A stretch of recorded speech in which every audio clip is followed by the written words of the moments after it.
ہمیں وہ بت برباد کر دے۔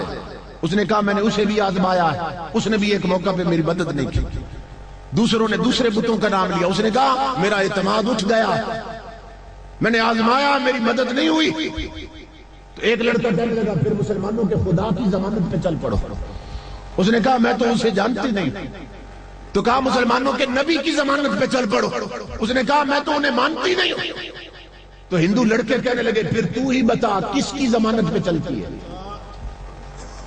پھر تو ہی بتا نا، ہماری نہیں مانتی، تو کسی کو ضامن رکھ لے۔ وہ لڑکی کہنے لگی ہاں سنو، ہمارے پڑوس میں مسلمانوں کا گھر ہے، ہماری پڑوسن ہر مہینے کسی غوث کی 11ویں دیتی ہے، نیاز بتاتی ہے، خیرات بانٹتی ہے، ختم کراتی ہے۔ میں اس سے پوچھتی ہوں اتنا خرچہ کیوں کرتی ہے، یہ کون ہے غوث اعظم؟ تو مسلمان پڑوسن مجھے بتاتی ہے وہ اپنے غلاموں کی مدد کرتے ہیں، بغداد سے بھیک ملتی رہتی اگر تعلق ہو غلامی کا ان کے ساتھ۔ ان کا اپنا ارشاد ہے کہ میرا گھوڑا ہر وقت تیار رہتا۔ غوث اعظم کا اپنا ارشاد ہے میری کمان کے چلے میں تیر چڑھا رہتا۔ غوث اعظم کا اپنا ارشاد ہے میرا نشانہ کبھی خطا نہیں جاتا۔ غوث اعظم کا اپنا ارشاد ہے جو مجھے پکارے میں اس کی مدد کو ہوتا ہوں۔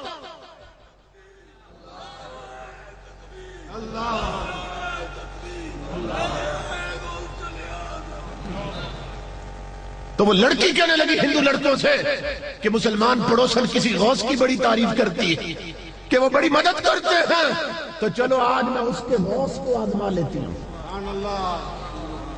اگر ضمانت دینی ہے تو غوث کی دو، حضرت عبد القادر کی دو، ان کو ضامن رکھ لیتے۔ لڑکوں نے آنکھوں میں آنکھیں ڈالی، کہنے لگے چلو اب ہندوؤں کو کیا پتا غوث کی طاقت کیا ہے، کافروں کو کیا معلوم ولیوں کی طاقت کیا ہے۔ آنکھوں میں آنکھیں ڈالی، کہنے چلو وہ ہندو کی بیٹی ہے، میری ماں بہنوں بیٹیوں غور سے سنو، وہ ہندو کی بیٹی اور ہندو لڑکی میرے غوث کی ضمانت پہ چل پڑی ہے۔ مطمئن ہو کے چل پڑی۔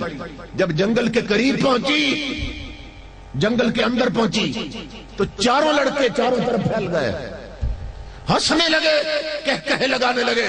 انہوں نے کہا پہلے تیرا زیور جانا تھا، اب عزت بھی جائے گی۔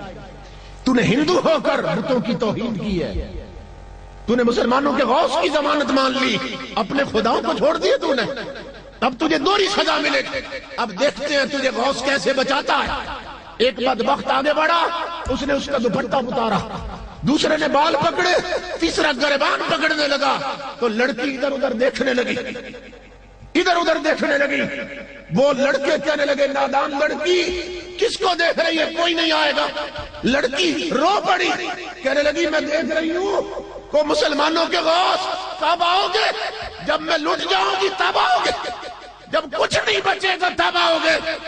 میں لٹ رہی ہوں، تم کب پہنچو گے غوث؟ غلام رسول کہتا ہے مولانا، میری بیٹی کہتی ابا اللہ کی عزت کی قسم ابھی میرے یہ لفظ پورے نہیں ہوئے کہ درختوں کے پیچھے سے آواز آئی، بیٹی فکر نہ کر عبد القادر آ گیا، غوث پہنچ گیا۔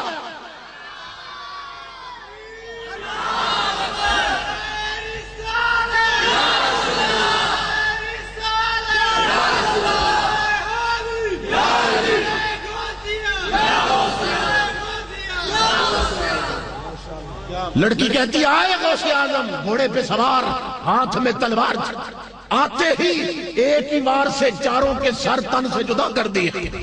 بچی کے سر پہ ہاتھ رکھا، فرمایا میری بیٹی آ میں تجھے تیری منزل تک پہنچاؤں۔ لڑکی کی چیخ نکلی، کہنے لگی بابا اب کس منزل کی بات کر رہا، اب ساری منزلیں تیرے قدموں پہ ختم ہو گئی۔ پہلے مجھے اس مصطفیٰ کا کلمہ پڑھا جس نے تجھے غریبوں کی مدد کرنا سکھایا ہے۔ امام الانبیاء کے غلام دادا جی فرماتے تھے غلام رسول یہ بات سناتے ہوئے نا عجیب کیفیت میں تھے۔ کہتا ہے لڑکی کو کلمہ پڑھایا غوث اعظم نے، لڑکی ہم تک پہنچی، اس نے یہ بات بتائی، اللہ کی عزت کی قسم ہم جنگل میں پہنچے تو 4 لاشیں پڑی ہوئی تھی۔ میری ماں بہنوں بیٹیوں غور کرو، وہ ہندو کی بیٹی اگر غوث پہ توکل کر لے، بھروسہ کر لے، اعتماد کر لے، تو غوث اسے نہیں لٹنے دیتے۔ تو تم تو کلمہ پڑھتی حضور، اگر تمہارے کردار بہتر ہو جائے اور تم شریعت کے راستے پہ چلو تو سوچو بغداد سے کتنی خیرات آئے گی۔ اللہ کی عزت کی قسم یہ لجپال ہیں، اور خدا نے ان کے ہاتھ میں تصرفات کی وہ قوتیں رکھ دی ہیں، وہ طاقتیں رکھ دی ہیں جو ہماری سمجھ سے بھی ماوراء ہیں۔ کمی وہاں نہیں ہے، کمی ہمارے تعلق میں ہے۔ تعلق انہوں نے نہیں توڑا، تعلق ہم نے توڑ دیا۔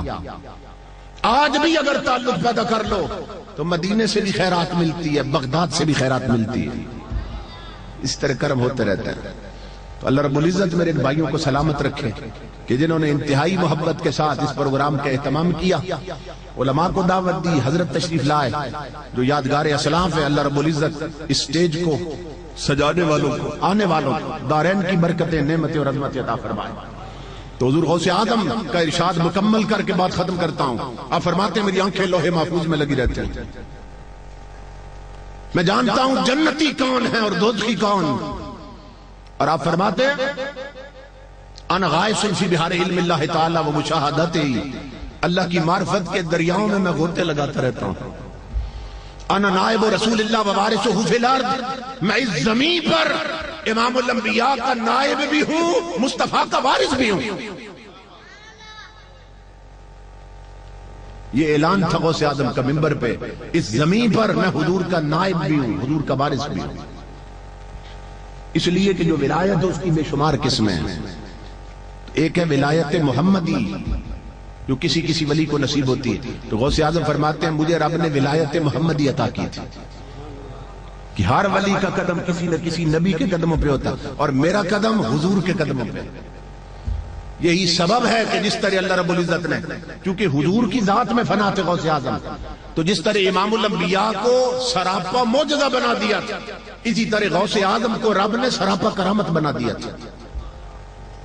آپ کے خلفاء کہتے ہیں کہ آپ کروٹ بدلتے تھے تو کرامت ظاہر ہو جاتی تھی، آپ پہلو بدلتے تھے تو کرامت ظاہر ہو جاتی تھی۔ اللہ رب العزت نے ان کا وجود ہی سراپا کرامت بنا دیا تھا۔ تو یہ ہماری خوش بختی، خوش نصیبی کہ اللہ رب العزت نے ہمیں ان ہستیوں کی غلامی عطا کی، ان سے محبت عطا کی، ان سے نسبت عطا کی، قادری بنایا۔ تو اعلیٰ حضرت کی اس دعا پہ خطاب ختم کر رہا ہوں۔ اعلیٰ حضرت بھی یہ دعا سکھاتے ہیں، قادری کر، قادری رکھ، قادریوں میں اٹھا، قدر عبد القادر قدرت نما کے واسطے۔ اللہ رب العزت میرے اس بھائی کو سلامت رکھے، انہوں نے انتہائی محنت سے اس پروگرام کا اہتمام کیا۔ آپ حضرات دور دراز علاقوں سے تشریف لائے، مائیں بہنیں بیٹیاں تشریف لائیں، اللہ سب کو قدم قدم پہ اجر عظیم عطا فرمائے۔ وما علینا الا البلاغ۔